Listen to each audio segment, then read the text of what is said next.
What's going on, you guys? For today's podcast, we are talking about religion and wokeness. We about to go there, y'all, and we're going to hurt some of y'all feelings and maybe offend you. But at the end of the day, you're going to learn something from the five African brothers. Let's get it. You are now tuned into Five African Brothers Podcast. Five African Brothers Podcast? Has your father approved this podcast? This ain't your ordinary podcast. We are five blood brothers and children of the diaspora, and on this podcast, we share our experiences, our struggles, and how we navigate the world as young men and children of the continent. Buckle up. What's going on, you guys? Everybody, clap yourselves in. What's going on, you guys? What's up, you guys? Hey, guys. Hey, bros. What's up, dude? Welcome. We want to welcome you guys to another installment of the Five African Brothers Podcast, your number one destination for cultural content on YouTube, as well as the podcast space. We're going to jump right in, guys. We appreciate those of you that have subscribed on YouTube and those of you that are tapping in from your favorite podcast app. Thank you for the support. Thank you for spreading the word. Thank you for giving the game and sharing the podcast with a friend. And we ask, as we continue to grow this thing, that you continue to tell a friend to tell a friend. That's the only currency that we ask, is your support. So we're going to jump right in, guys. Tapping in from Houston, Texas, Austin, Texas, and Atlanta, Georgia.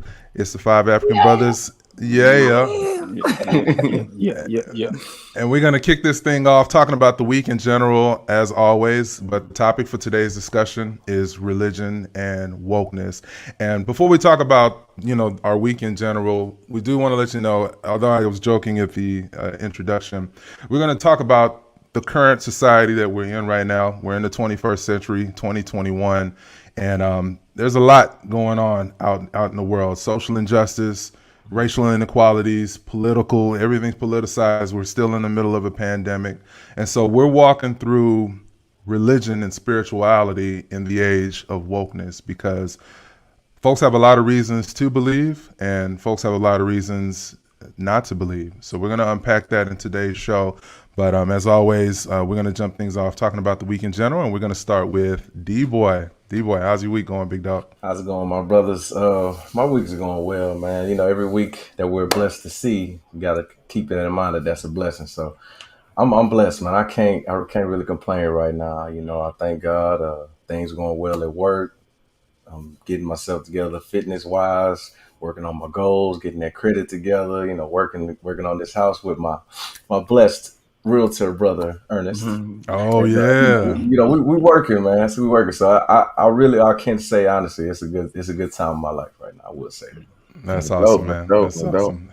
Yeah, we're building a vertical integrated system here. There are two realtors here. There's a car flipper here. There's a media mogul here. There's a future clothing designer here. We got everything that you need in this one channel. So if you want to connect with us, the links to do so are going to be in the description of this podcast. But very, very dope, D-Boy, to know that you are on the hustle and on the grind as well.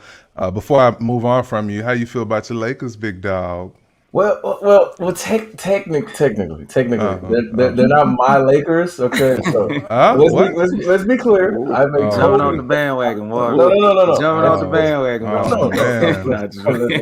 She's a runner. She's a track star. I'm a Kobe fan. Kobe fan. Now, if the Lakers happen to win, good for them. But my team is the Rockets. I'm a Kobe fan. I'm a Jordan fan, but I'm H-Town all day long. Let's not get it twisted. Okay? Let this jersey fool you. Now I'm just I'm just repping Jordan today because that's my boy. But I got you. Always Houston all day long. All right, Big Justice, tap in with us. Let us know how's your week going, big dog. Man, my week was interesting. To be honest, as y'all know, always ripping and running, doing a lot of different things. Actually, one thing that's interesting to share.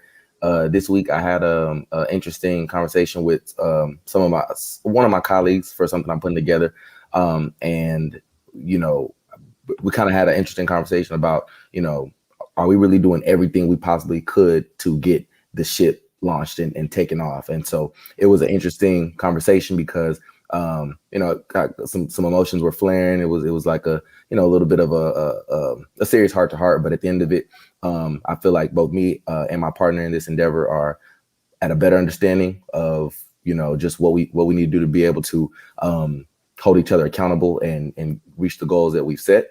I'm not gonna lie, what I'm saying, during that back and forth, I was like, feeling a little type of a way, because I know I put 100% effort in everything that I do.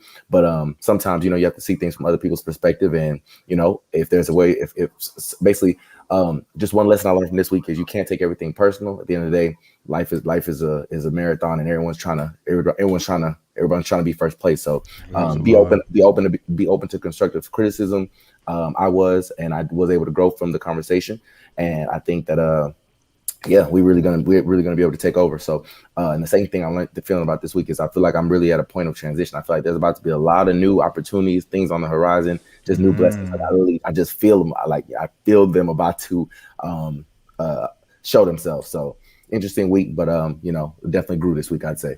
Yeah, I mean, just keep moving the needle, man. That's what it's all about. In this business, you can't take things personal, especially if it's going to help take you guys to the next level. And sometimes you have to have those heart-to-heart conversations, those love conversations. You might have to be the butthole in the situation. The other person might be that butthole in the situation. But at the end of the day, as you get more clear in your communication with your business partner, that's going to ultimately make you guys better, stronger, faster. So is there anything we can do to rally behind your business, and endeavors, please let us know, Young Jay. So let us know before we get off from you, Justice.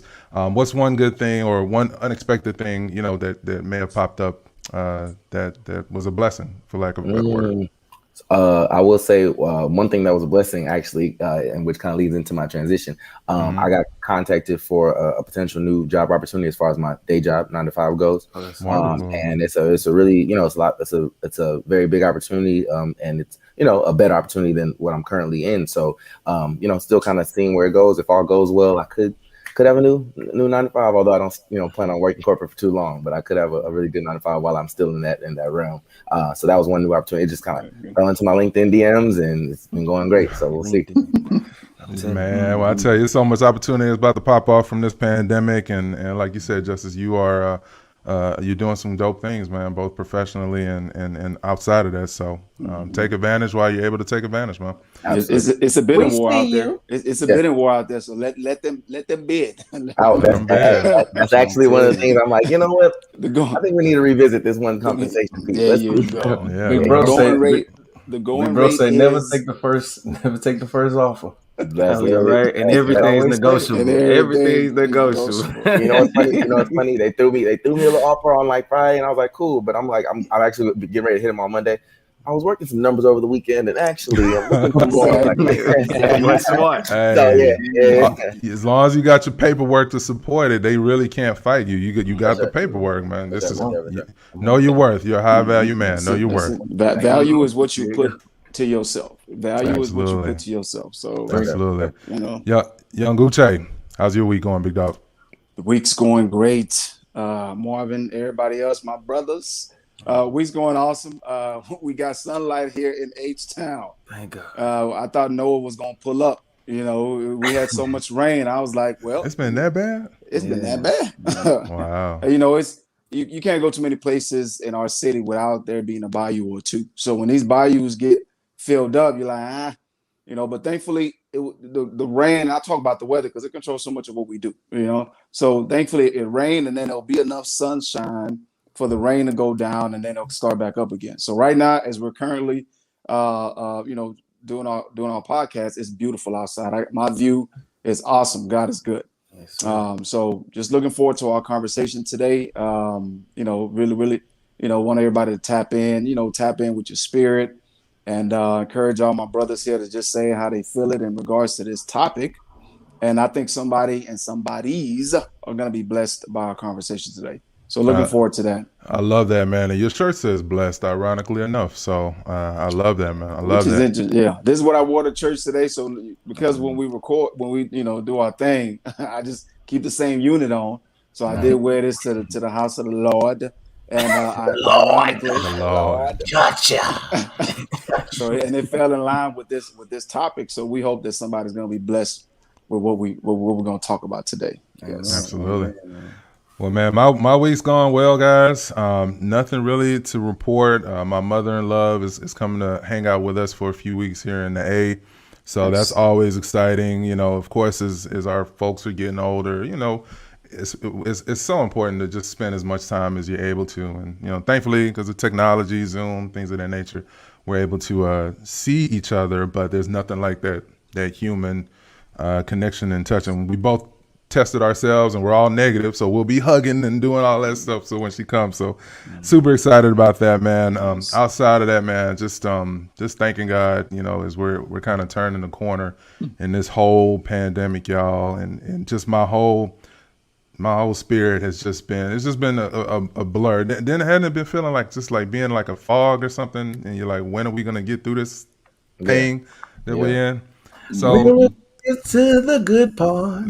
That's how I feel. There you go. So that's just, you know, over the last few months, it's been a little rough for me, just from a mental health standpoint. But it's nothing like having a supportive spouse and just a great daughter for me. And it's just, that's been one of the things that I know everyone is handling this pandemic in different ways, but for me, family and keeping family close is so important to me. And so that's why I love being able to see you guys once a week and tapping with you guys. It feeds my soul, and I talk with many of you prior, you know, outside of our podcast, but when we all get together and talk like this, it's like soul food or soul igusi, like some good igusi soup. So, yeah, like very good pounded. Yeah. Good for your soul. Good for your soul. It's good for your soul. Absolutely. Young CJ, around the South, man. How's your week going, big dog? Man, what's going on, my brothers?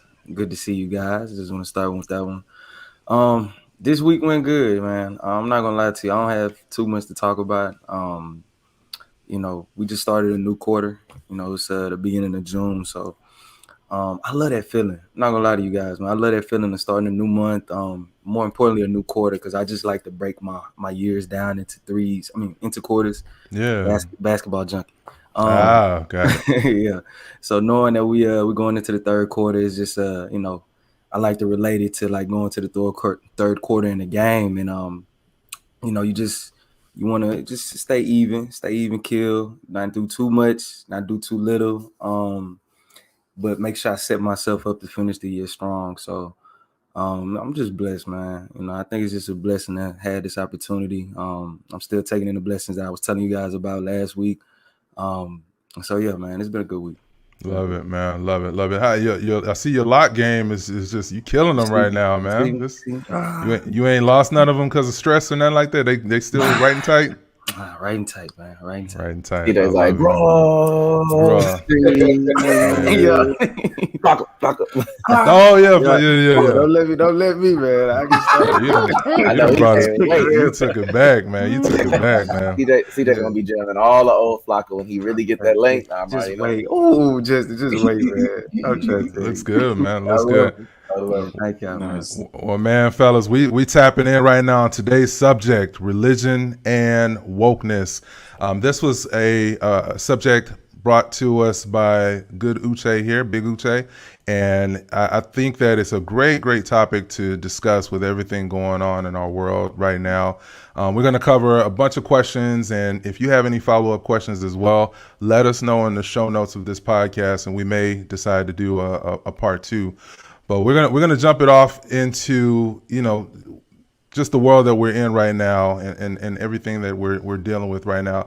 What are you guys' thoughts before we actually get started on the actual, you know, questions and whatnot? Like, what are you guys' thoughts on religion? Do you subscribe to a religion, and if so, what is it for those that may not know? And we'll start with Uche. What is your religious affiliation, and how long have you been that? Mm-hmm. Yes. Well, thank you very much, Martin, for asking me that question. Y'all welcome. You're welcome, my brother. I am half Jewish. I am half Christian. I am half Muslim. And I'm just kidding. I was about to say, man. I was like, wait, I started it that way, but to intentionally say that at the end of the day, we're all brothers and sisters. Okay. You know, a lot of times the religious affiliation that you belong to is based on how you were raised, right? It was introduced to you by your parents, grandparents, whoever. But I do identify as as a Christian, not only a Christian, but as a born again Christian. And in saying that, I believe that I've put on a new cloth because coming up as a young Christian, I made all the mistakes that everybody does. We all do, right? And I believe that I've repented for my sins. I've asked for a new opportunity, for God to view me in a new way. And it doesn't mean that I'm perfect, but I am. I'm in tune. I'm in tune with the Holy Spirit. And so to answer your question, yes, I identify as a Christian, as a born again Christian, and blessed, highly, highly blessed. Love it, love it, Yes. love it, love it. Now we'll move on to Young Jay, asking the same question. What is your religious affiliation, and how has it or how long have you identified as that? Yeah, so I was obviously born, grew up, raised as a Catholic by our mother and father. Primarily, I want to say our mother. But I have to be honest, as I got older, and sometimes Dad or you guys would take me to Lakewood Church. I really was, I really was more in tune with the style of church that Lakewood was. So while Uche was going, I had to mute myself real quick and Google what kind of church is Lakewood Church. So I Googled it and it says it's evangelical non-denominational, but I'm like, isn't evangelical denomination? I don't know, but whatever Joel Osteen is, that's what I am. I say that because just growing up, obviously God is a huge factor in my life. I talk to God often every single day if I'm going through anything, and when I get blessed. But as far as the medium in which I go to receive the word from fellow human beings, growing up in the Catholic Church is just very kind of hey, to each his own. But for me, it's very a little bit kind of slow to me. The songs are like, oh man, and I'm like, what are we saying? Like I have to read the words, and I don't know. But versus and I feel like even sometimes the message, like when you actually get in the sermon for the day, it's very abstract and. A sheep had did this, and then before you know it, that somehow it caused this in a farm, and all right, let's go ahead and stand. And it's like, I don't really know what we just talked about. Versus Joel Osteen, Lakewood, it's like every time I go to Lakewood, I feel like he's talking exactly about what's happening to me right there that week in my life. So I'm like, hey, this. Even right now during the pandemic, I get my Lakewood fix when I'm trying to like listen and actually tune into some church. So yeah, I'd say just Christian, non-denominational Christian from mega church style. Love it, love it, love it. All right, well, moving right along to D-Boy. D-Boy, what's up, big dog? What is your faith, and how long have you practiced it? My faith currently is I'm a Christian. Currently. No, just not like that. I'm a Christian. I am. Just like most, like all of us, we grew up Catholic, went to Catholic church. Once as I got older, I just felt like I responded more to the Lakewood type style of preaching. I feel like it spoke to me spiritually better. I found myself a lot of times when in Catholic churches, just kind of going through the motions. Okay, at this point we stand up. Okay, sing the song. Okay, boom. All right, kneel down now. Okay, pray. Okay, it was kind of like a robotic type thing, and for me spiritually, it didn't really, I don't feel like I responded well to that type of teaching. But like I said, more of the Lakewood type style of preaching is what I subscribe to, and it just works well for me. To each his own, but that's what works for me. All right, so we'll move on to CJ and let us know, CJ, what is your beliefs and how long have you practiced them? Okay, so I think me and Justice are kind of like in the same boat in that regard. Kept us at St. Thomas More. Did the whole confirmation school. And then we kind of transitioned to Lakewood after a little while, which was an amazing experience for my time. I think for that time. And now I'm still Christian, but I've been listening to a lot of Bishop T.D. Jakes. I think I got that from Dad, but Dad every Sunday be watching Bishop T.D. Jakes an hour after we just went to church, but I love the way Bishop preaches. I like his message. And I love how sometimes he's able to relate his message down to, what's going on in society at that time. That's one big thing that I was always kind of like looking for in church. That was weird to me that it was so absent. You know what I mean? You really don't hear a lot of churches talk about, what's going on in that current moment of time for a lot of its followers. You know what I mean? So I love, Bishop T.D. Jakes, man. So yeah, I'm definitely a Christian. Been practicing this for, I want to say maybe 10 years, 11 years. So yeah, that's around the ballpark that we started going to Lakewood. So yeah, man, it's been a beautiful life since, man. So how has your faith, or how has all you all's faith, and whoever wants to go first here, what does your faith mean to you as it relates to everyone here is a practicing Christian? I'm going to share my faith in a moment as soon as I get my camera right. But but obviously, I'll go ahead and just say it for you guys listening on the podcast here. I am a Christian. I consider myself a follower of Jesus. The closest connection would be non-denominational, like Justice. We all started out, in the Catholic Church. Well, actually, before that, y'all remember Reverend Solomon? Now, what denomination would that be considered? I don't know. I think it's more like charismatic Christian. Yeah, I was gonna say. The typical, quote unquote, typical African church per se. Yeah. We are saying thank you, Jesus. Thank you, Lord. My goodness. Man. Just your blessings. Thank you, Jesus. Justice, do you remember? I'm just letting Uche go. I'm enjoying it. Let's get back focused. There was one time we were. Do you remember we were going to school and Dad hated the radio? Some of the music they would play on the radio. Oh my goodness. For like 3 weeks straight, Dad made us sing that song, and every time I literally know the words to that whole song, man. I just hear, Uche, you just took me back to those rising. I'm like, bring it in the back of my head. It was a good song. Now, was it cussing, or why did Dad make us sing with 3 straight? On the radio, you got what was a big song? 3-6 Mafia. Oh, the song by Ludacris. I think that was the song that changed it. That oh, y'all remember that song? Oh, that song, I think Dad heard it. He was like, "What is this nonsense?" Yeah. Turn off this music right now. Exactly. I've got a song for you guys right now. CJ and Justice, we are going to sing it. 1, 2. You're convinced to sing the song. Saying thank you, Jesus. Thank you. The whole ride. Man, oh my gosh. And he just made y'all get louder and louder with it. Louder. And he's like, okay, good job. Next time. I'm like, is there a second verse? Yeah. Oh my goodness, right? And then you think he'll be done after Monday. Tuesday morning, we're doing the same thing. I'm like, oh, this is gonna be every day, huh? Oh yeah. Do it again. Wow. I think we volunteered to start walking to school. So. Yeah. Yep. Wow. Too long after that, we started walking. Wow. Well. I mean, but this is all this is all good to know, man. As far as our parents and their views, what would you guys consider our parents? Charismatic Catholics at this point? Charismatic Catholic? I think Mom for sure is still Catholic. Still Catholic. Mom is definitely Catholic. Yeah, absolutely. She just told me today. Yeah, she ain't missing. She ain't leaving St. Thomas more. That ain't happening. Yeah, Mom. Yeah.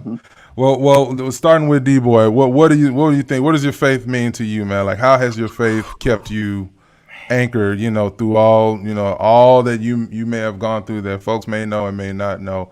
Like, walk folks through what your faith has done for you in your life. Man, my faith to me is everything. I'm not gonna lie to you. It means everything. Reason I say that is because in my life, I've been in different situations, and I know that it was nothing but the faith of God and God that got me through it. If I didn't have that, I know I wouldn't have made it through those situations. To speak on one, I had lost my best friend, the closest thing to me, man. And prior to knowing that he was gone, I remember talking with God, and I was like, God, I really need you, because I'm not gonna be able to, get through this, And for those that don't know, I'm speaking about my boy Dre Good, God bless the dead, and I lost him back in 2009, and I had a conversation with God. I was honest with him. I told him, I said, you know, you can't take him from me because I'm not gonna be able to like function because he was my best friend, but he was also somebody that taught me a lot about life and, kind of groomed me into certain ways and, exposed me and showed me different things in life that, I still carry with me today that are very beneficial in my life. So it's like to imagine myself having to like not have him there. I really didn't think I could do it. I didn't, so I told God, I was like, look, I'm not gonna be able to get through this without you. Like, I can't handle this. So, please somehow, some kind of way, make it to where he reappears. Unfortunately, that wasn't the situation, and I was in a dark place, for a very, very long time, and I know that it wasn't nothing but God that got me up out of that. And so when you ask me what faith means everything to me. You can't get through. I feel like if you don't have faith in life, man, it's gonna be tough for you, man, because life is gonna put you in some situations that make you really have to turn to somebody, and God is the person you're supposed to turn to. So if you don't have faith, get you some faith, man, and hold on to it. I'm telling you, it's gonna help you in the long run. I promise you. I couldn't imagine. You know what I'm saying? I couldn't imagine having to deal with that. So shout out to you. I couldn't either. It's life, man. Yeah, and what we don't break expect, you make you. What yes, don't break sir. you make you. And we expected this show might be a little, little tough on us. Yeah, y'all might see a tear or two, but Come on. understand. I mean, we're real. I mean, like we're really real. We're real in how we deal with each other and how we deal with our faith. So to answer the question that Marvin had put out there, what does faith means to me? My answer is similar to D Boys. It means everything. In our culture, we believe in the African culture, we believe a lot in names, right? We believe a lot in words, there's various scriptures that talk about guarding your mouth, be careful with your words. And one of the first blessings that a lot of African parents put on their children is their names. We don't just, not to say anybody does, but there's some people out there that the names just sound like somebody just rolled some dice and said, okay, that's what I'm gonna name you today. Okay. Mhm. But African parents, and all parents, I believe, that truly love their kids are intentional in what they name them. So, my name means Uche. My name is Uche, which is short for Uchenna. If you're Igbo, you know that name means what God decides is best. Okay, what God decides is best. So my life journey has been like that. And it's been my faith in God that He will work everything out that's kept me centered. I think, and going back to what you mentioned, D-Boy, about Dre departing. I know sometimes we hold on to human beings believing that they belong to us, whether it's our parents, our siblings. I do believe that you guys, as my brothers, belong to me, but I know at the end of the day, you guys don't. You belong to God. It was God that put blood in your veins, put a heart in your chest and a brain in your head. He was the one that created you. So at the end of the day, He's going to use you for how it best benefits Him. Okay, so whether that means putting you through some challenges that allows me to learn from it, or putting me through some challenges that allows you all to learn from it, or vice versa, right? God is always going to use us to impact the most amount of people. So that's why I believe, like, just like this podcast, God has given us a platform. He's given us a platform to share our love, right, as brothers, and has given us a platform to share our experiences with the world, right? So and neither one of us are quote unquote ordained pastors, but we also have a story to tell, right? Preach, So preach. I just said it to say that, it's just like my name means what God decides is best. I've had to understand that sometimes I have to submit, and I think that's the hardest thing for anybody to do, is to submit, because for some reason, some people view submission as a sign of weakness, but it's actually a sign of strength. Okay, because there's some situation that you find yourself in that you're like, you know what, I'm gonna fight, and I'm a fighter. Don't get it twisted. But there's sometimes that you have to sometimes submit to say, you know what, it's not gonna be my way. Whether it's something that my spouse and I don't see eye to eye on, and I'm trying to just win because I believe in my heart or whatever, in my mind, I think I'm right, and because I'm right, I can't be wrong. But that's not the case. I submit because at the end of the day, her happiness is more important than me, quote unquote, winning whatever discussion that we feel like we're having. Same for our children, how we raise our children. Same with how I interact with you guys as my siblings. We may have a highly contested issue, which we often at times do, right? Preach, preach. as brothers do. But Come my on. relationship with you all is more important than that issue that we may be having. So submission is what sometimes our faith calls us to do, because we believe in something that we have not yet seen, right? But from the stories of the Bible and from what we've seen in our own personal lives, we know that it is true. So there's a certain amount of submission that's involved in religion, and and that's what my faith has allowed me to do. It's allowed me to submit sometimes to get a better understanding, allow me to let God lead me and trust Him. So that's why for me, my faith means everything, because it's taught me some of the hardest lessons that actually benefited me the most in my life. Come on. Yeah, that's my take on that. To be continued. Yeah. Hey, man, love this topic, man. Yeah, I think faith means everything, bro. Being just knowledgeable in your word. I think faith is probably the biggest thing that's got me to this point in my life. There were times when I looked around, bro. I mean, you guys know, you might feel like a failure. You might feel like I can't do nothing right, or everything's going wrong, or what can I do? It's in those moments that I just knew, man. I actually have faith tattooed on me on my left wrist, Nice. And anytime I get down in doubt, doubt on myself, or just doubt in the situation that I don't know how the outcome is gonna go. I just remember the most important thing that's gotten me through any situation that I've dealt with in life. And that's having faith, being strong in my faith, knowing that no matter what the situation is, God is always going to protect me. He's never going to put anything on me that I can't bear. And he's never gonna put me in a situation that, he doesn't think that I can maneuver and get out of, So yeah, man. Golly, I think when I think of faith, also I think about when I went to Kansas. I don't know if y'all know, bro, but Speak on that. Speak on I that. know, right? I went to Kansas with $250, my last $250 from my check from a job at Champs. I hated them. Went there, $250 in my pocket, and came back, as you guys know, a couple of years later with the college degree, and some basketball accolades, man. It was, when I tell you guys, we could talk for hours on end. God walked you through this whole situation, and yes, so I think just, that's the most important thing that an individual can have, honestly, when it comes down to it, is having faith, man. So yeah.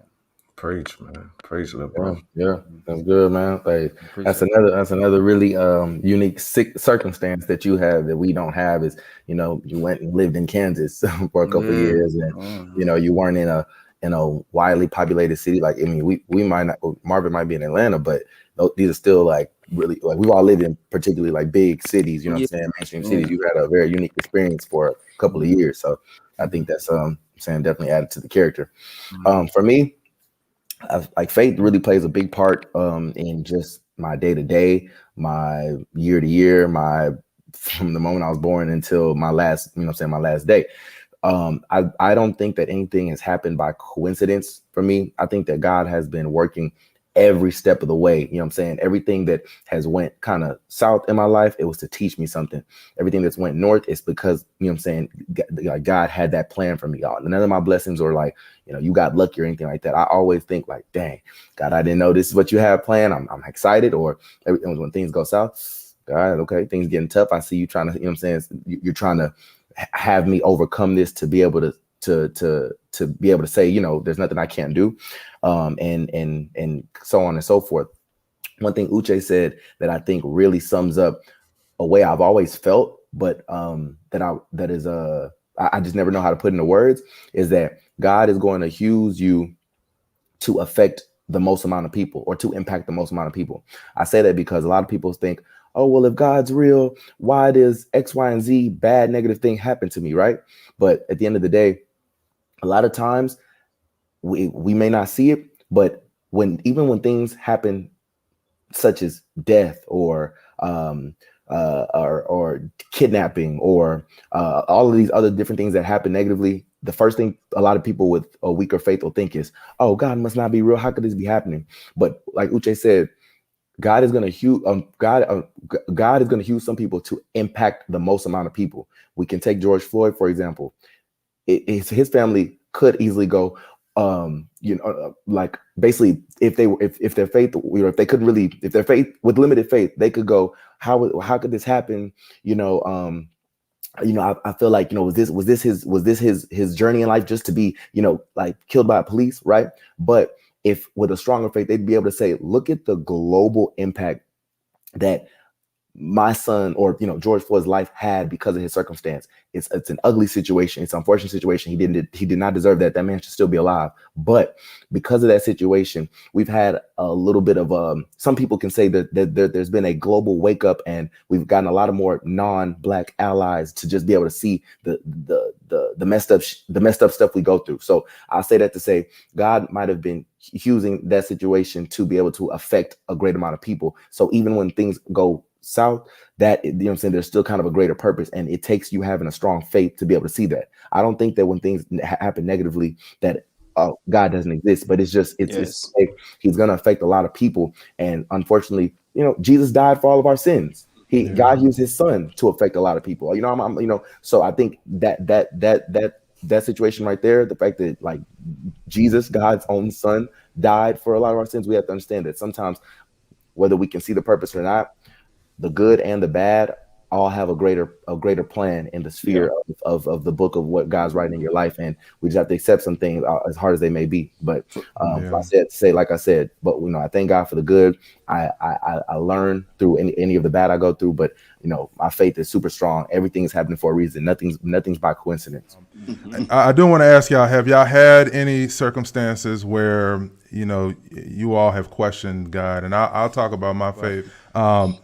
I've had those moments where, and I echo the same sentiment everybody here shares, that, God has really, truly been an anchor in my life personally. I don't know if I've ever told y'all this story, but I got saved in front of the Randalls right there off West Belford and Gessner.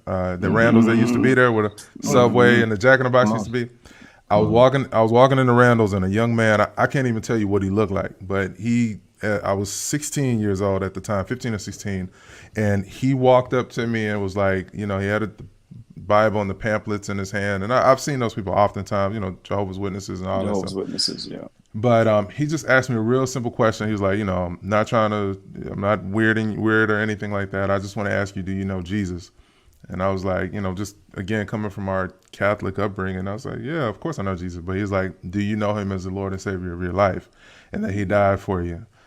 And it was the way he said it, y'all, it just kind of like, I had to ask myself, I said, well, yeah, it just kind of had me, how somebody will say a certain thing that it just kind of makes you, it just discombobulates you for a second. And you're like, yeah, I do believe I know him as the Lord and Savior of my life. But I said, I'm not sure. And he was like, well, do you want to be sure? I was like, yeah, how am I sure? I'm thinking I got to pull a checkbook out. I'm 15 at the time, so of course I have no checks. But I was like, how? He's like, just pray with me. And simple, he just took my hands, and he did I believe it was called the Lord's Prayer. But it's like, do you acknowledge Jesus is the Lord and Savior of your life? I said, yes.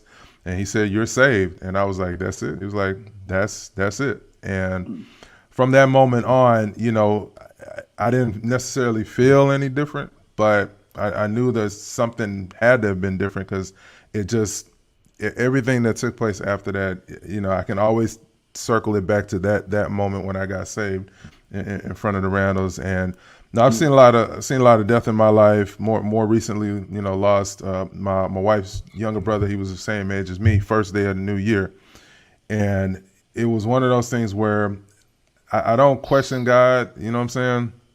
I know it, it's the cliche, all things work together. He works in mysterious ways, but man, when I tell y'all, when y'all have those gut punch moments, that failure, that loss, that situation that you thought was going to work out, but you got this door slammed on you.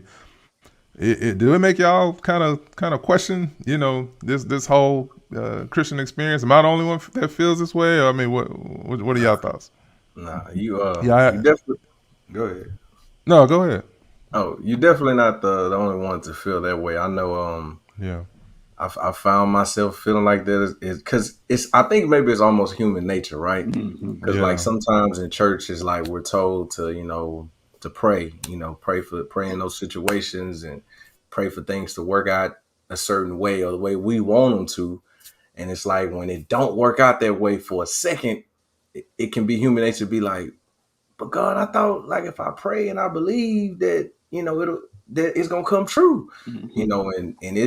and that can be challenging at times to accept that. But sometimes what we want to happen ain't always God's will, and Mm-hmm. God's will goes over everything. So Mm-hmm. a lot of times I just pray like for a situation. If it's not gonna work out in my favor, I just pray for understanding and pray for strength to be able to deal with however it works out, and that sometimes helps me. But I definitely have my moments where I'm looking up like, respectfully, like what happened? I thought, Yeah. I had a moments too. I do. And Yeah. it almost seemed like it just come back to back. Like I literally, and I got this from Lakewood. Justice mentioned it. We all started at Lakewood, in various points. But one thing I can always say that Pastor Joel helped me understand was when you're under attack, and you literally feel like it's like, okay, I don't believe in Murphy's law, which if you don't know is saying what can go wrong will go wrong. I don't believe in that.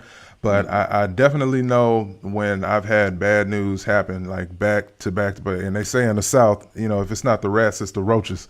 And I've had those moments when it's like one thing or it's another. But like how do you guys, when those moments happen? D-Boy just explained how he handles it. He just kind of looks up and talks to God. But give the folks some practical advice. Big Uche looks like he wants to say something, or give the folks some practical advice, and then Justice on how we can navigate those dark times when we want to give up. Absolutely. Well, you have to start off first by kind of understanding. Perspective is everything. Justice talked about that when he spoke about how sometimes you just have to kind of see the situation. And also Debo, you touched on this. What may seem like a bad thing is not always a bad thing. So perspective is very important, and you have to always look at things from an eye of faith, right? An eye of faith and trust, like I mentioned before, is that even if it looks bad, understand and declare that something good is going to come out of this. Something good is going to come out of this, because it's never visible in the beginning. So understand what's going on in that moment. Like you said, Marvin, understand when it seems like you're under attack, when it seems like, like you said, ish rolls downhill. It's like one thing after the other seems to happen to be going wrong, right? But you have to put it in perspective and say, you know what? I know something good is going to come out of this. I know something good is going to come out of this, because just like everything goes awry, everything can seem to go great as well. I was in some challenging times in my life, and one challenging thing after the other. But I hit this moment when it was like one great break after the other, and it just kept rolling. And I'm like, I praise God when things were tough, and I continued to praise Him when things were going better, right? Because my perspective stayed the same. I kept my eyes on Him. I trusted Him, and then sometimes you also have to remember past situations that have been tough that He brought you through. Okay, so remember that. Remember when you had a situation that was probably worse than what you're going through now, and say, you know what? You saw me through that challenge. I Preach. believe that you're gonna see me through this challenge again, and just keep your mind in it, because so many people give up, no matter whatever the situation is, whether it's a tough marriage, a tough relationship, a tough situation. I think so. I think a lot of times people give up before the breakthrough. It's Mm. like the analogy that I always use in the past was somebody one of these swimmers, and I think Pastor Joe told that story as well. He was swimming from one end of the coast to another, trying to break a record or something to that effect. And it was foggy, and I think that individual, they just couldn't do it anymore. But when the sun cleared, when the sun came out, they saw that they were less than probably 2 or 3 feet away from hitting that world record. So you never want to be that individual that not break up, but gives up right before you hit your breakthrough. You know what I'm saying? So whether that's in business or whatever, stay in the fight. Stay in the fight. You know what I'm saying? Stay in the fight. Love it. One of my friends, well, all of my friends know me as being like, I would say not nauseatingly positive. Like I am at all times. I'm going to whatever situation you want to call me to vent about. I'm gonna be that shoulder for you to talk to. But I'm gonna, if you're feeling like there's nothing else, like there's no way out, and this is just rock bottom. I'm always able to explain to them, this could be 10 times worse than what it is. It might suck, but it could suck a lot worse. And they're like, Justin, you're always so positive. I just kind of want you. I'm like, if you want to call somebody to just sit down on the phone with you and go, this does suck. Like, this does suck, man. Like, I'm not the person to call. I'm gonna be able to. I'm gonna be able to tell you. Like they say, some people look at the glass half empty, and some people look at the glass half full. I'm always looking at the glass half full. A couple examples. Yes. A couple examples. Someone can look up at and this lands back on faith. God, man, like why I've been job hunting. Why I only have this job that I'm getting paid $8 an hour. Versus, I'm glad I'm making something an hour. Some people don't have jobs. People on the street making $0 an hour. Okay. Or, God, I only have, $50 in my bank account. Something just went bad. God, thank you for still leaving me with 50. You know what I'm saying? Because exactly. I could have 0. I could have not a bank account. Okay. Take a little step further. We deal with loss unexpectedly. Oh my gosh, God, how could you let my family member die in that tragic accident like that? Versus, God, your whole family could have been in that vehicle, in that whatever, God, I think that I got somebody out here to be able to get through this with, or God, a cancer diagnosis. What do you mean I only got 6 months to live? No, God, thank you for at least leaving me with 6 months. I could die tomorrow, so at least no matter what situation it is, if you have faith, if you understand, like, look, it could be worse, and like I just because of that. I've been on situations where I went a little bit broke. I didn't had to went a lot of bit broke. I've had rough patches where I've had to sleep on friends' couches or on a little air mattress with all my stuff in trash bags, waiting until I save up some money and move into my own spot. But at least I have a friend's house to put my air mattress in, because it could just be so much worse. And now you look back on those situations, you realize, like, man, like I feel like in those moments, God is really testing you, because it's like, do you have faith in me, or was it for play? You know what I'm saying? Did you really the first thing that goes wrong? Oh, now I don't exist. Now you're questioning whether I'm here or not.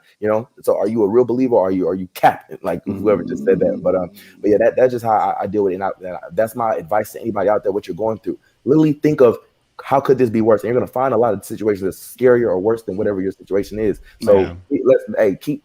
I always, when something goes wrong, I just. Sometimes I take a nap. I need to go to sleep. I just lay down and I pray, and I tell God, I don't know what's going on, but you know what? Hey, we still got each other. I'm gonna I'm gonna go with this. It could be worse. I can't wait for this to get better, but it could be worse. That's how I love it.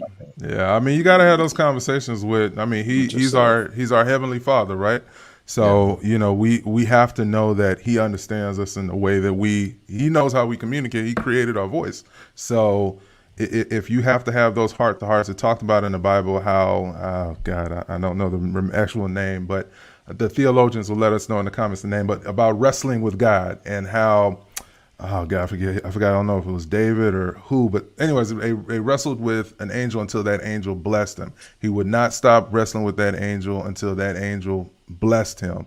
And that's how we have to approach those challenges that we have in life with like you said, Justice, eternal optimism. For whatever reason, our world does not like a person to be too optimistic. I mean, that's why, Pastor Joel used to catch a lot of heck. People were like, I hate the way he smiles. And this, I'm just using him as an example, but, just something about our society. I think we're just so wounded in so many areas that when you see a person that is just consistently happy, we start to question it. We start to get cynical and say, well, what they got going on? They can't always be that happy.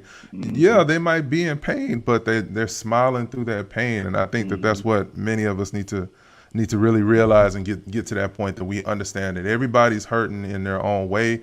We all just have different ways of dealing with that hurt. And so, we've talked about a lot of what we're going to cover here today, but the question I do want to pose here that I'll put on the Summer Jam screen here is why do you think some people don't believe or resist believing in the concept of God? And I'd like to go ahead.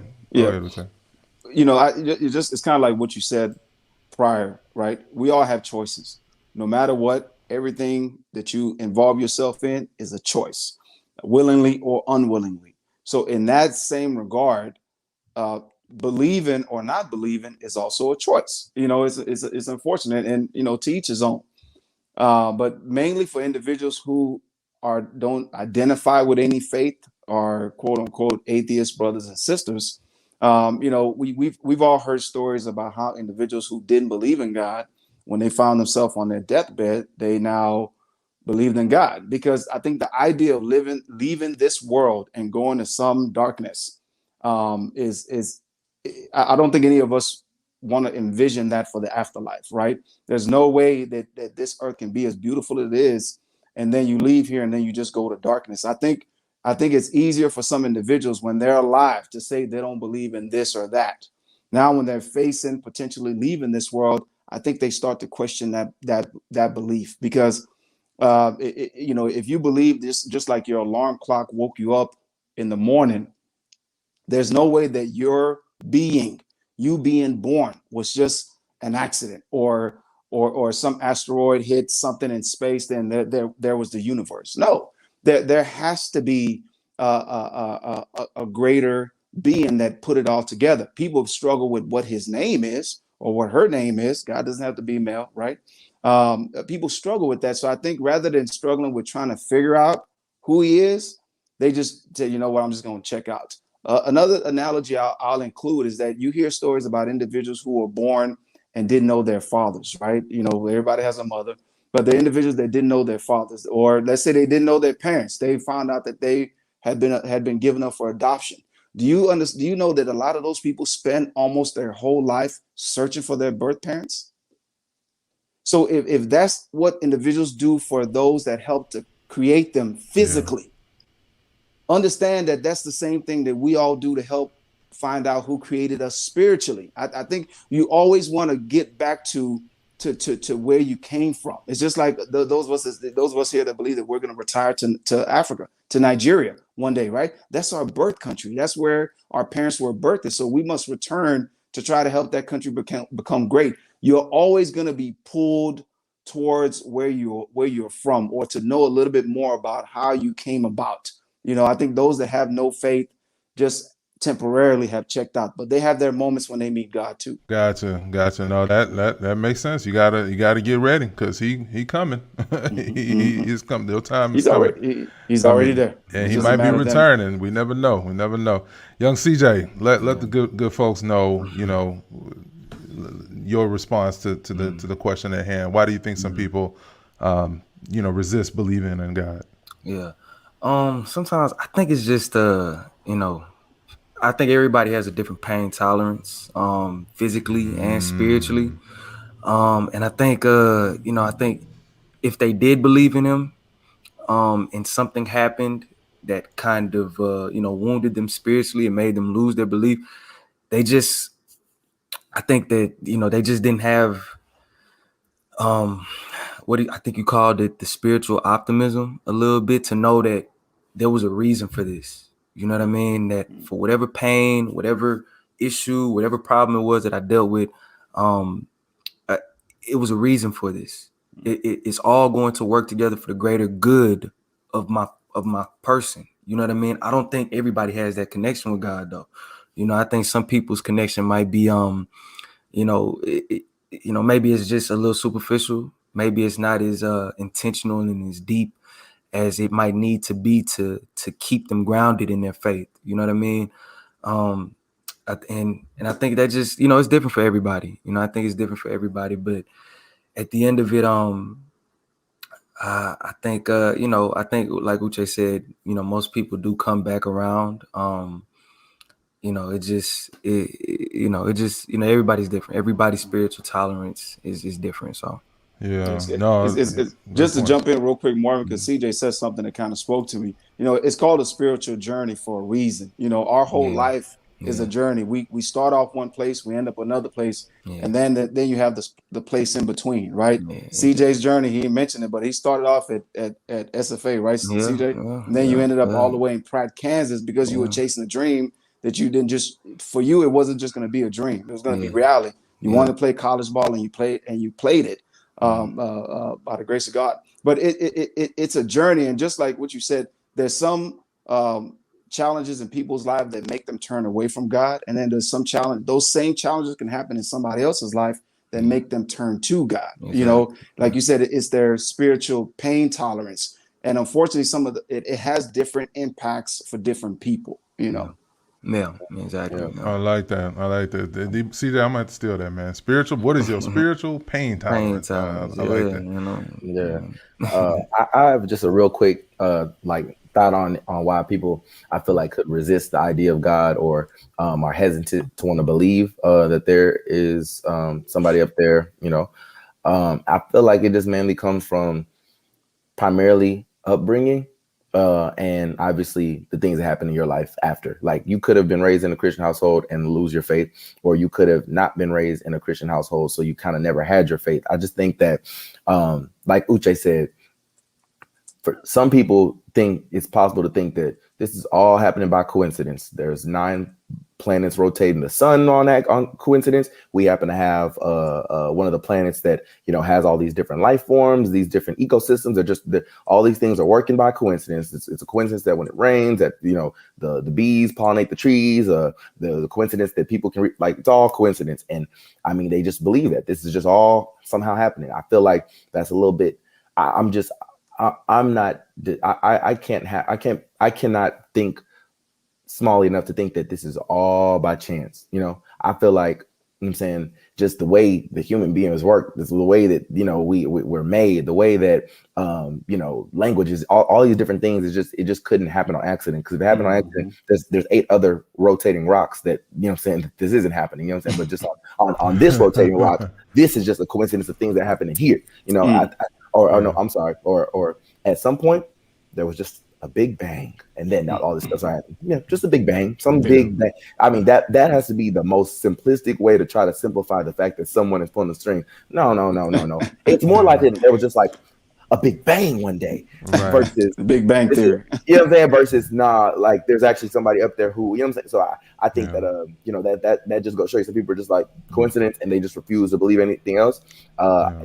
Maybe they'll come along one day. Maybe they never will, but And, either way, and I think personally, I mean, think about it. For those that don't believe, and for me, I'm always of the mindset I didn't create myself, and I cannot control when I leave this earth. Everything is literally like it could happen at any time. I was one of 9 billion sperm.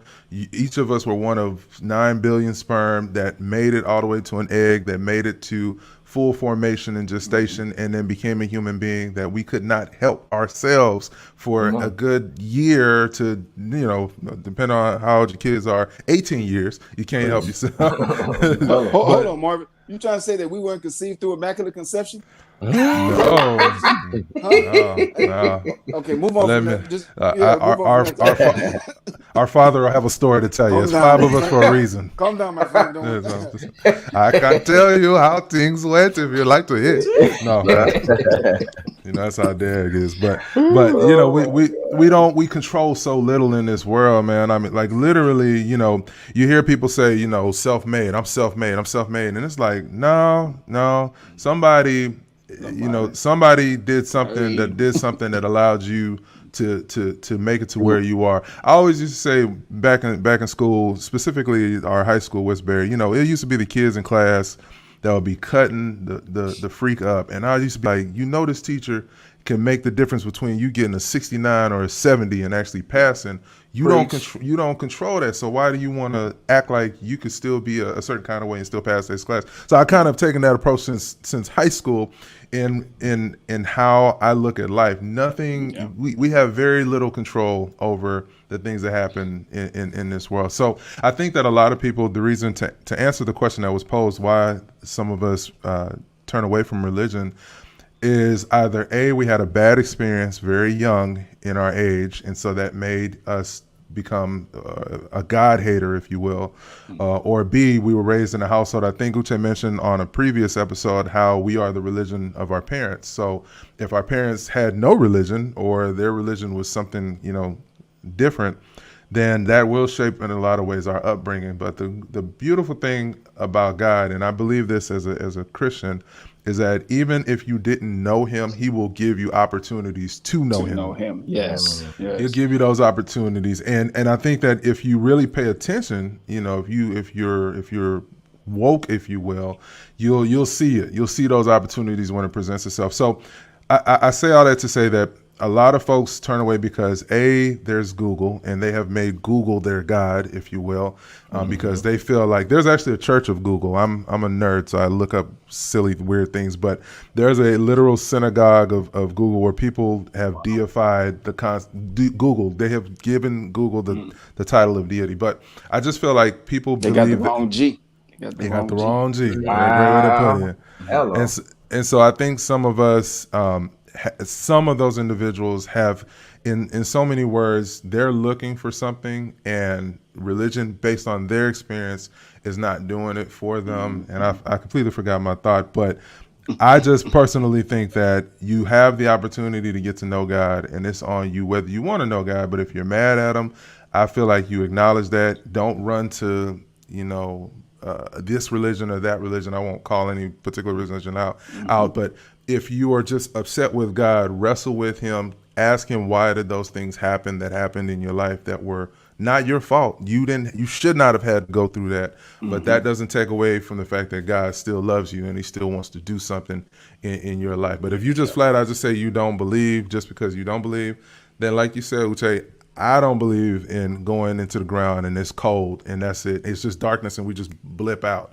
I don't believe that personally. Right. So I can't get that, wrap my head around why a person would assume that it's just we just close out and that's just that.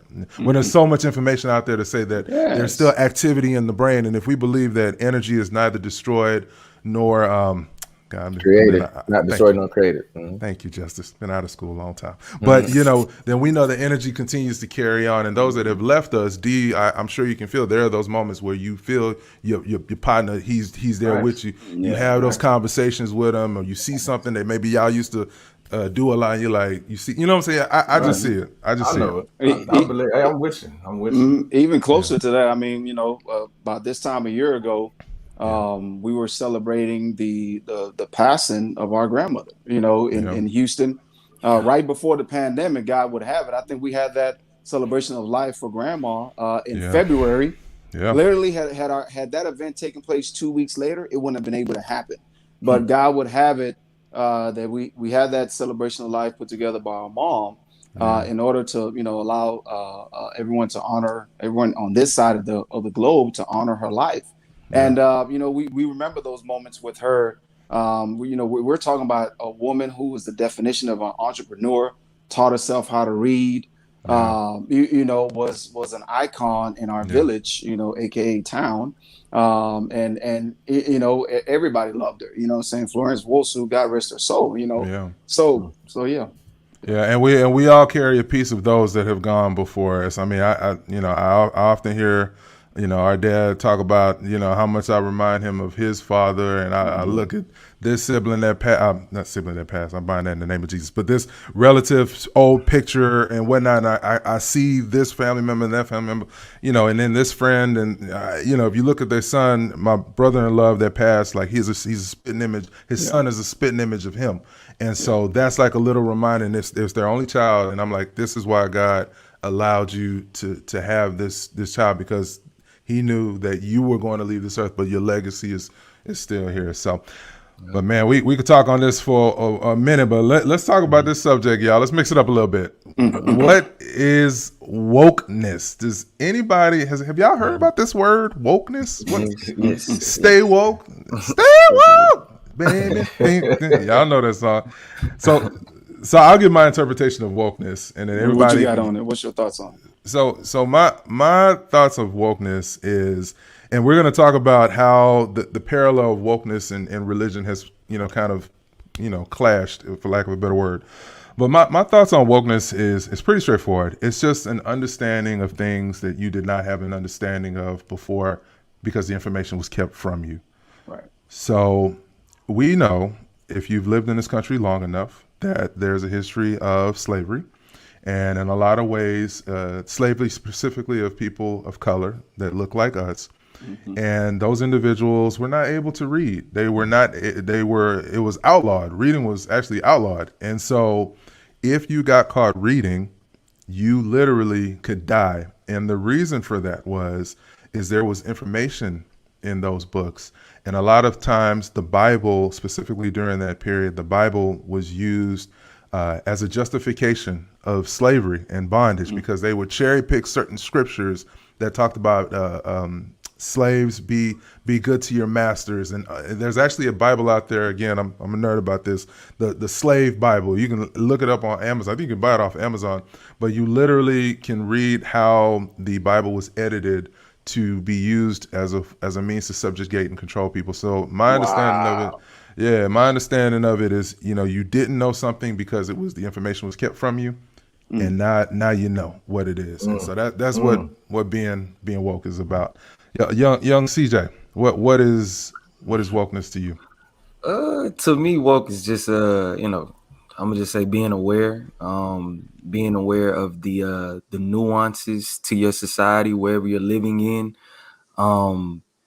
I think, just for instance, for me, wokeness is being, aware of my skin tone, and just being aware of the fact that it don't matter if I open my mouth or say nothing, walking on the street might scare somebody. You know what I mean? I think that's being woke. I think that's being aware of your society, and just, that you gotta kind of, I hate to say it like this, but you just kind of gotta, to a degree, you gotta watch how you act, because it is a very slippery slope to danger. And for some of us, our ethnicity makes that slope a little bit more slippery.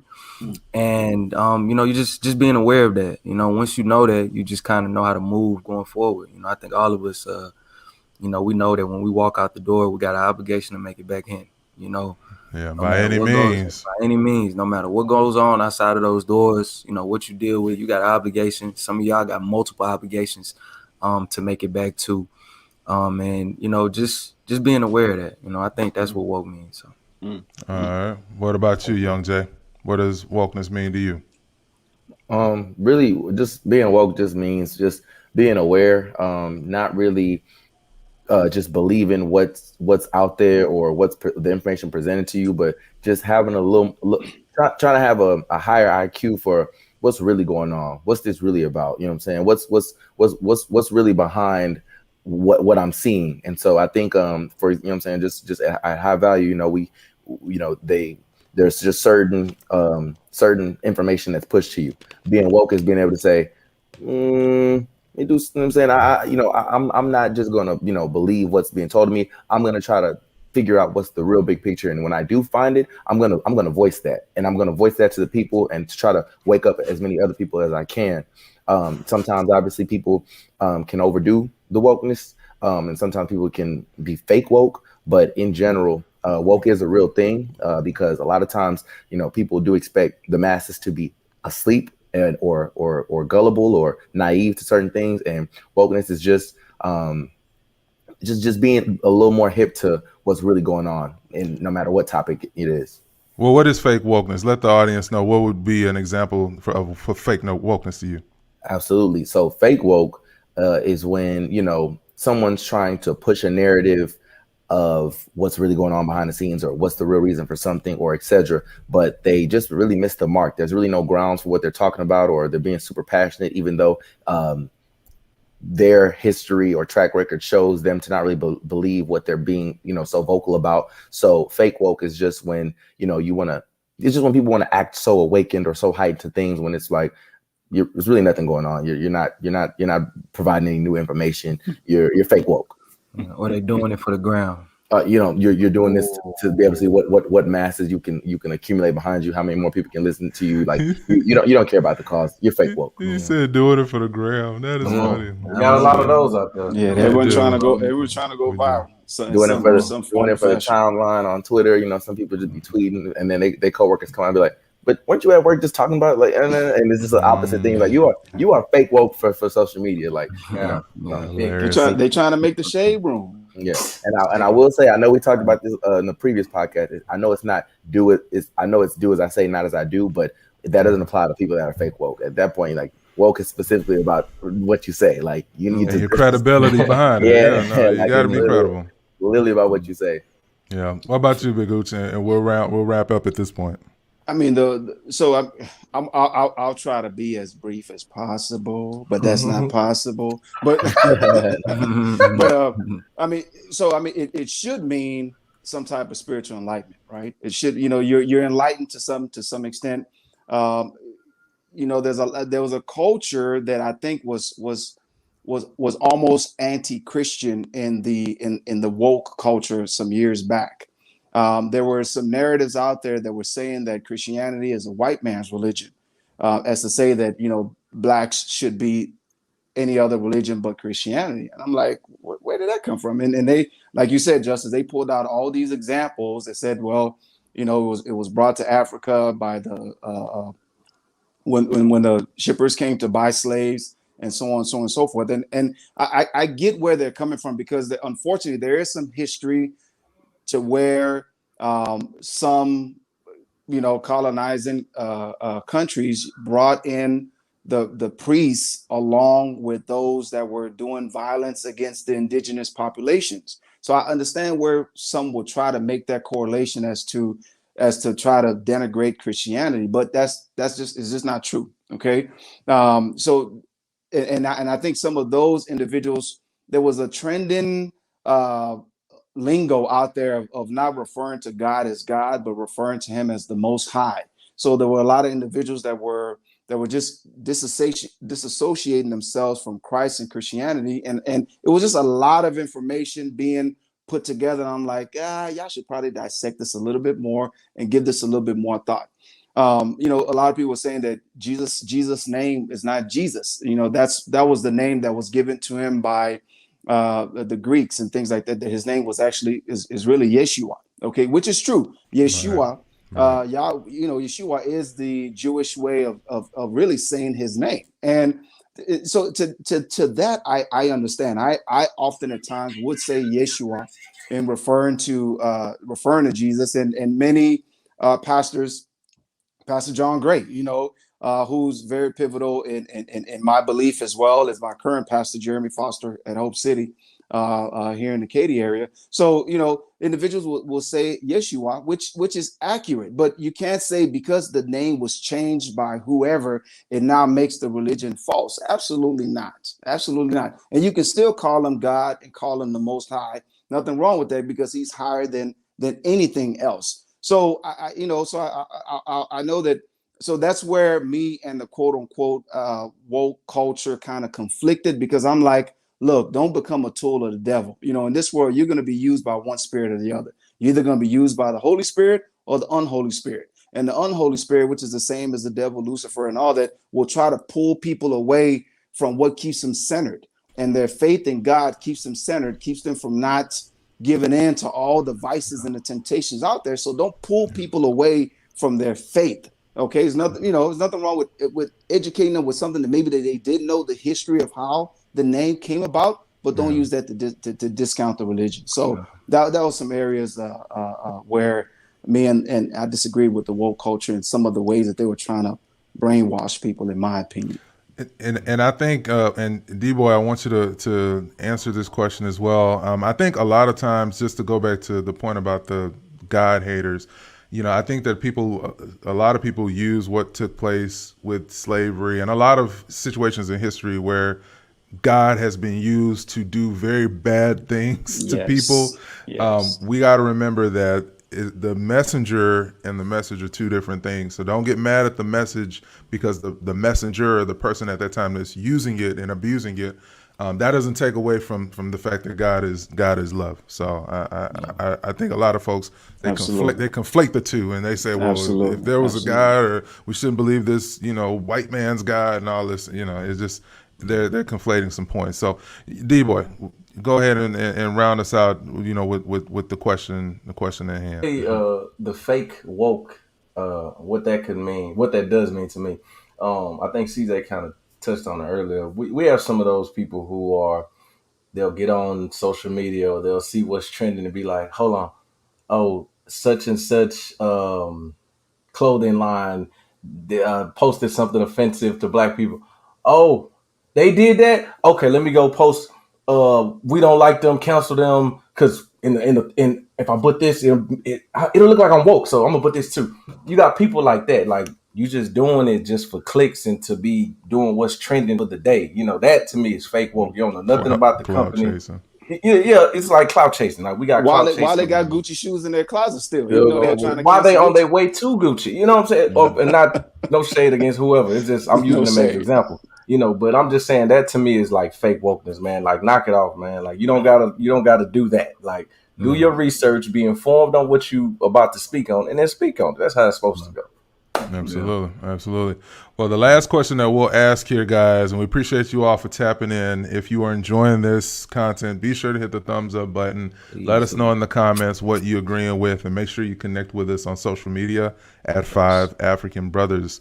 So the final question I want to ask here, guys, is what is the faith-based community's responsibility, to the world at large in times of need? If you guys remember when there was a hurricane back in Houston a couple years ago, back in 2017-ish, I remember a lot of churches, specifically, again, our Lakewood, got into some hot water, and I just see in retrospect it was just a big misunderstanding.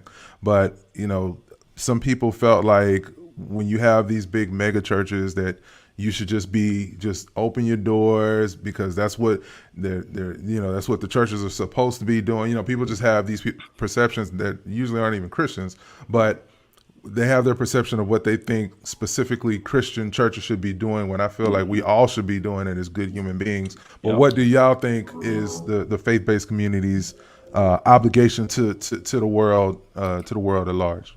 Yeah, I think let me start down just. I think for me, I just want the faith-based communities to be genuine and relevant. I think those are probably the two biggest things that are points of issues in different faiths. They'll be talking about things, or there might be a faith that is turn the other cheek. That specific faith may be saying that, and you know what? There may be something going on in that time for some of the followers that turning the other cheek might not get me through. That might get me killed, or that hasn't helped. You know what I mean? So I think that every faith community should just be genuine and relevant. Talk about things of that time. Talk about things, in the past, but also how they may relate to the future, and how your followers and those those people that attend your faith or your church, how they can use this message to progressively move on with their life, if that makes sense. I think just being genuine and relevant, that's two of the big things for me. I love it. What about you, Young Justice? I think that the faith-based community, just like anybody, faith-based or non-faith-based, when things like disasters happen, or things that happen in the community, I think the faith-based community should do what they can, such as all neighbors should do what they can. For example, if a lot of people are losing their homes, it's a hurricane season, or the city's flooded, if the faith-based community has a mega church, for example, has an unaffected large venue in which there is, some food in the pantry and their electricity, they got some generators, they should open up and tell the community, hey, we have some space and let's try to get some people in here and get some help people. So but also I think, any big, large center in a city, whether it's faith-based or not, that has the ability to do that should as well. Major businesses, potential community centers, concert halls, like everybody should really do what they can. But a lot of people, like you said, Marvin, some people aren't even Christians, or they're going to go, well, Joel Osteen didn't open his church when he had, it's like, okay, I mean, like you said, it was probably some miscommunication. I believe he has a good heart, and that there might have been some miscommunication. But there's a lot of people in the city who could do and who do have company missions that they say that they're that they want to help serve the greater good, but that they don't. So I think that the faith-based community should do what they can, but so should everybody else. Absolutely. Well, what about you, young Uche? And the pandemic showed why it's necessary to have faith-based organizations, because I think a lot of them stepped up, and a lot of them not only stepped up, but a lot of them stepped out. For a long time, I felt like the internet had become a place where a lot of craziness has been going on. A lot of, it was a place that we just weren't even comfortable sending our kids to, like let them be online by themselves, because all of a sudden something crazy will pop up in front of them. Then of course, then came the pandemic. Every company had to now go online. Churches too. So a lot of churches use that as an opportunity, as they should have, to grow their membership base, and they took a lot of their messages online. Now those individuals that said, I can't make it to church because my car's not working, even though we've seen people walk in the rain to church, a lot of those people that would find all the excuses in the world, but let me watch it from home, could no longer use that as an excuse. Now you can just put it on YouTube, and you had almost all ministries, all large ministries, Lakewood, TD Jakes, all these ministries, the big ones, were now available online. So now people were able to catch it online. That was a good thing. And I believe, and they stepped up in the pandemic, which I'm very proud of. Another thing that I feel like faith-based organizations, churches should do is stop saving the front row, the second row to the front, for the popular, famous people. I believe the church is supposed to be the hospital for people who are spiritually sick. If you notice the most hospitals have a cross, so do most churches. You go one place when you're physically sick, you go another place when you're spiritually sick. Save that front row for those people that that need to be there, not the people that you want to highlight. Tyler Perry, you need to go sit in the back. Okay, you don't need the front row.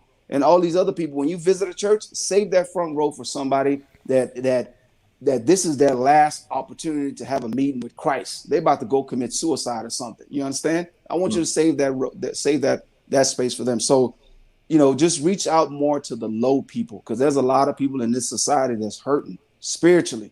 They just need an introduction with Christ. And I'm blessed that we're having this conversation, and we're allowing somebody that did know something about Christ to know that these 5 brothers who are not perfect, we're not saints. Okay, we've all had our ups and downs, and our Lord and Savior has been there to bring us up every time. Absolutely. So true. Well, my thoughts on it, is very similar to every one of you guys. That's the great thing about, having 5 African brothers, because we all are different, but in a lot of ways, we're all the same. And I agree. I feel like we are the church. You know what I mean? I think that, the way that I approach that question is the same way that I approach folks that got, their man in the White House, or their woman in the White House, and they're red or they're blue, and they put that faith on the person in Washington. And I always say, well, what are you doing, to solve your community's problems, specifically in your zip code, in your county, in your city, in your state? So I'm more of a grassroots guy. I believe that the church has an obligation on the macro to make sure that they are a resource, not the resource, but a resource, and that folks can go to them, because when our world falls apart like it did in this pandemic, people are going to either run away from God or run to God. So as you mentioned, Uche, more folks tapped into their churches that were, going to church. They tapped into church online, which was great. Our church didn't miss a beat here in Atlanta, Victory World Church. We were able to still stay connected, and any and all resources, food drives, things of that nature that were going on when the pandemic got really bad and toilet paper was getting snatched up like it was a Bitcoin, they were a great resource to find out where you could get food, where you could get toiletries, so on and so forth. So I believe that, and I'm gonna be super brief here, but I truly believe that we don't need to be looking at the churches like they're the ones supposed to solve our problems when we're supposed to be the hands and feet of Jesus. So to those people that were mad at Joel Osteen, for example, just using him as an example, did you open your door to someone? Because just like you're asking him to open his, doors to a bunch of random people, which is fine, we also have to realize that it's a security and a safety risk at the end of the day. And so if we're not comfortable enough opening our doors to one person, which if all of us had done that whenever there's, a hurricane or whatever, we wouldn't even need to lean on the churches at all, because we'd all be able to do that. I think that, these folks that are criticizing and using the opportunity to criticize faith-based communities because they're getting tax benefits and they're getting all these perks and all that. And it's like they're not even looking at the fact of how many people were going to commit suicide that didn't, how many people were starving that got fed. I know at my lowest point, I leaned on Lakewood Church, and they helped the brother out with a couple months of rent when I was at my lowest point, years ago. So they do good work. They faith-based communities that are on the up and up, that are very transparent on their financials and all that. That's the ones. Yeah, there's the ones where the pastor is driving a Bentley. You shouldn't be going to that church, obviously. But if you know that you're being led to a certain place, and you can see the work that's being done, it goes without saying they should be a resource, but not the resource. So, guys, can we clap ourselves on out of here? We done worked through technical difficulties and all of that, but we still kept it under an hour and 30 minutes. So I'm super proud of us. Barely. Well, when we're done editing, I think we'll be there. But it was a good conversation. So. It was. Thank you for bringing this to the group, Uche. And if you enjoyed this conversation, guys and girls listening, let us know in the comments how your faith has shaped you. If you are a person of faith, let us know, what we can pray for you about as 5 African brothers. We're all Christians, so we have no qualms praying for you. In the comments on social media, if you want to, email us or just leave a comment to say pray for me, we can and will do that. But let's continue the conversation, guys. We really are in a time where we just got to get close to the source. We got to get close to God. That's who we identify as the source, God, Yahweh, the Most High, whatever. But you need to connect to something, and it starts with the person and people that you occupy the most of your time with. If you hang around 5 faith-filled people, you're going to be the 6th person. If you hang around 5 losers or folks that are always complaining and crybabies and all that, you're going to be the 6th crybaby. So I would like to be the 6th person that's a winner or help somebody else win. And I know you guys feel the same. So absolutely. Until the next podcast, I am Marvin. To my right is CJ. To his right is Justice. And below him is D-Boy. And to round us out is Ernest. And we are, say it all together, y'all, 5 African brothers. All right, y'all. You guys have a blessed week. Talk to you soon. Peace.